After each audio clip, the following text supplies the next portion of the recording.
ഇപ്പോൾ കുറച്ച് നല്ല ഫോട്ടോയും കാര്യങ്ങളൊക്കെ എടുത്ത് പിന്നെ ഇവിടെ ഒരു ആനയൊക്കെ ഉണ്ടായിരുന്നു. ആനയുടെ കുറേ നേരം സംസാരിച്ചൊക്കെ ഇരുന്ന് എല്ലാ പരിപാടിയും കഴിഞ്ഞ് തിരിച്ചു പോകുന്ന വഴിക്കായിരുന്നു ഒരു അടിപൊളി ഒരു കട കണ്ടിട്ടുണ്ടായിരുന്നു. അതായത് നമ്മുടെ നൊസ്റ്റാൾജിയിലോട്ട് തിരിച്ചു കൊണ്ടുപോകുന്ന ഒരു, അതായത് പഴയ കാലത്തിലോട്ട് തിരിച്ചു കൊണ്ടുപോകുന്ന ഒരു അടിപൊളി കട കണ്ടു കേട്ടോ.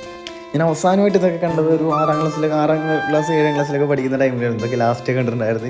ഇപ്പോഴാണ് കേട്ടോ ഈ ഒരു സാധനങ്ങളൊക്കെ വീണ്ടും കണ്ടത്. ഇത് കണ്ടോ നമ്മുടെ പൊട്ടാസ്, അതായത് നമ്മളിങ്ങനെ ഉരച്ച് പൊട്ടിക്കുന്ന ഈ സാധനം ഇട്ടാ പൊട്ടി അങ്ങനെ എന്തൊക്കെ അതിന് പറയും. അതുപോലെ തന്നെ പുളിമുട്ടായി ഉണ്ടായിരുന്നു. പിന്നെ ഒരുപാട് അച്ചാറുകൾ, ഇത് എന്താ പറയുക, കുറേ സാധനങ്ങൾ എന്ന് പറഞ്ഞാൽ കുറേ സാധനങ്ങളുണ്ടായിരുന്നു. ഈ കടയിൽ കണ്ട ഓൾമോസ്റ്റ് എല്ലാ സാധനങ്ങളും ഞങ്ങൾ മേടിച്ചു. അതിന് പമ്പരം, പിന്നെ തേൻമിഠായി, അത് ഇഷ്ടം പോലെ എന്ന് പറഞ്ഞാൽ ഒന്നും പറയാനില്ല. അടിപൊളി കുറേ സാധനങ്ങളുണ്ടായിരുന്നു. പിന്നെ പൈസ നമ്മൾ പണ്ട് ഒരുപാട് വരെ പറ്റിക്കായിരുന്നു. ഇതുപോലെ പൈസയും കാര്യങ്ങളൊക്കെ കൊടുത്തിട്ട് അതുപോലെ തന്നെ കട്ടിമുട്ടായി, കടല പരിപ്പ്, അങ്ങനെ ഇങ്ങനെ ഒത്തിരി ഐറ്റംസ് ഈ ഒരു കടയിലുണ്ടായിരുന്നു. പിന്നെ വിജയ്പ്പൊടി, പുളിപ്പൊടി, അങ്ങനെ ഇങ്ങനെ കുറേ എന്ന് പറഞ്ഞാൽ ഒത്തിരി സാധനങ്ങളുണ്ടായിരുന്നു. അങ്ങനെ കുറേ കാലത്തിന് ശേഷം ആ ഒരു 6 ക്ലാസ്സിലോട്ടോ 7 ക്ലാസ്സിലോട്ട് തിരികെ പോയൊരു ഓർമ്മ.